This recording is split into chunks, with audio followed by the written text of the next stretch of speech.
BJP के राज्यसभा सांसद तरुण विजय उत्तराखंड के जौनसर बाबर क्षेत्र में दलितों के साथ मंदिर गए थे। करीब 340 मंदिर ऐसे हैं, आपको बता दें, जहां दलितों के प्रवेश पर रोक है।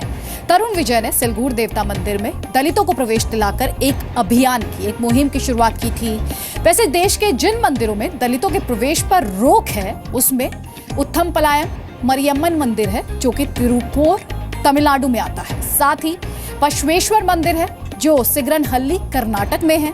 इसके अलावा आपको बता दें करियम्मा मंदिर भी है जो हासन में है, कर्नाटक में है। चामुंडेश्वरी मंदिर जो कि सकलेशपुर कर्नाटक में है, वहां पर भी दलितों की एंट्री पर बैन है, पाबंदी है। इसके अलावा गुजरात में बीते 5 साल में भरूच, आनंद, पोरबंदर, गिर सोमनाथ, अहमदाबाद, सुरेंद्रनगर, महिसागर, बनासकांठा में मंदिरों में दलितों पर रोक के 13 मामले सामने आए। उत्तर प्रदेश देश का सबसे बड़ा सूबा 2015 में हमीरपुर में 90 साल के दलित को मंदिर में प्रवेश पर जिंदा जला दिया गया था। साल 2015 में ही यूपी के बागपत में वाल्मीकि मंदिर में दलित को पूजा करने से रोका गया था। मंदिरों में पाबंदी से जुड़े कुछ बड़े मामले अब आपके सामने रखते हैं। साल 1931-32 में केरल के गुरुवायूर मंदिर में दलितों के प्रवेश को लेकर सत्याग्रह हुआ था। महात्मा गांधी ने भी सत्याग्रह की तारीफ की थी। साल 1984 में पुरी के जगन्नाथ मंदिर में इंदिरा गांधी को इजाजत नहीं मिली थी। इंदिरा गांधी पर यह कहकर पाबंदी लगाई गई थी कि उन्होंने एक पारसी फिरोज गांधी से शादी की है। साल 1985 में केरल के गुरुवायूर मंदिर में यसुदास को गाने से रोक दिया गया था। ईसाई समाज से आने वाले यसुदास को मंदिर के गेट के बाहर गाना पड़ा था। साल 2005 पुरी के जगन्नाथ मंदिर में थाईलैंड की महारानी महाचक्री सिरिधरन को प्रवेश की इजाजत नहीं मिली थी। महारानी महाचक्री बौद्ध हैं, इसलिए उन्हें मंदिर में प्रवेश की इजाजत नहीं दी गई थी। साल 2007 पूर्व केंद्रीय मंत्री वायलार रवि के केरल के गुरुवायूर मंदिर में प्रवेश के बाद शुद्धिकरण हुआ था।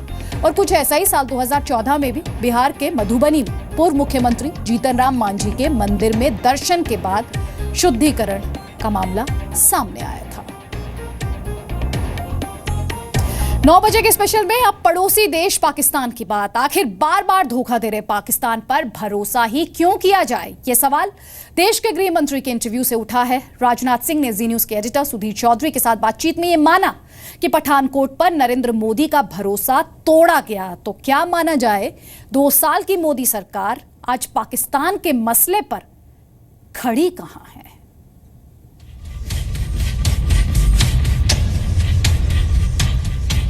जो भला मैं भारत का चाहता हूं वही भला मैं मेरे पड़ोसियों का भी चाहता हूं। प्रधानमंत्री मोदी ठीक कहते हैं। दरअसल भारत की विदेश नीति हमेशा से यही रही है कि वो पड़ोसियों को भी साथ लेकर चलना चाहता है। लेकिन उस पड़ोसी का क्या जिसने कसम खा रखी हो कि दोस्ती की बात सिर्फ जुबान पर रहेगी, बाकी दोस्तों वाला कोई काम कभी नहीं करेंगे। अब तो खुद देश के गृह मंत्री राजनाथ सिंह ने मान लिया है कि पठानकोट पर पाकिस्तान ने भरोसा तोड़ दिया है। जरा सुनिए जी न्यूज के एडिटर सुधीर चौधरी के साथ इंटरव्यू में क्या कहा राजनाथ सिंह ने।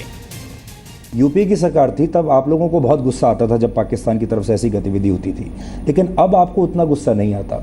जैसे इसी मामले पर JIT यहाँ आ गई, जांच करके चली गई पाकिस्तान की टीम, लेकिन अब वो हमारी NIA को वहाँ नहीं आने दे रहे। पाकिस्तान को जिस तरीके से, जिस रूप में रिस्पॉन्ड करना चाहिए था, पाकिस्तान ने उस तरीके से नहीं किया है, इसमें कहीं दो मत नहीं है। पठानकोट हमले की जांच के लिए पाकिस्तान ने एक जॉइंट इन्वेस्टिगेशन टीम बनाई थी, लेकिन इस टीम की रिपोर्ट लीक हुई तो पाकिस्तान की पोल खुल गई।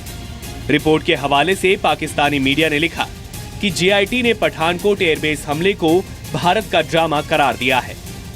इतना ही नहीं, पाक JIT ने यह भी कहा कि पठानकोट एयरबेस पर हमला भारतीय अथॉरिटीज की ही साजिश थी। बुरी बात, पाकिस्तान कहने का मास्टर है, एक ज़माने से इस तरह कर रहे हैं। पहले कहते थे कि नॉन स्टेट एक्टर्स इसमें इन्वॉल्व हैं, उनकी प्रधानमंत्री का और दूसरे वहाँ पे स्टेटमेंट्स आए वहाँ के कि ये पाकिस्तान से हुआ है। अब JIT से ये ऐसी कह रही है कि पाकिस्तान का इसमें कोई रोल नहीं, भारत स्टेट मैनेज है। ये लगता है पाकिस्तान बिल्कुल सीरियस नहीं है। तो सवाल वाजिब है, ऐसे दगाबाज पाकिस्तान की ओर से आतंकवाद के मसले पर एक्शन का इंतजार कब तक किया जा सकता है? थोड़े समय और प्रतीक्षा करेंगे हम लोग कि पाकिस्तान कैसे रिस्पॉन्ड करता है, और उसके बाद क्या करेंगे? उसके बाद देखेंगे क्या करना।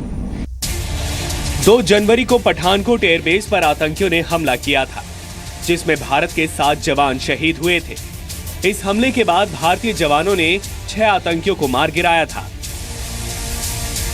पाकिस्तानी जेआईटी सदस्यों ने 29 मार्च को पठानकोट वायुसेना बेस का दौरा किया और 5 दिन लंबे दौरे के बाद वो लौट गए।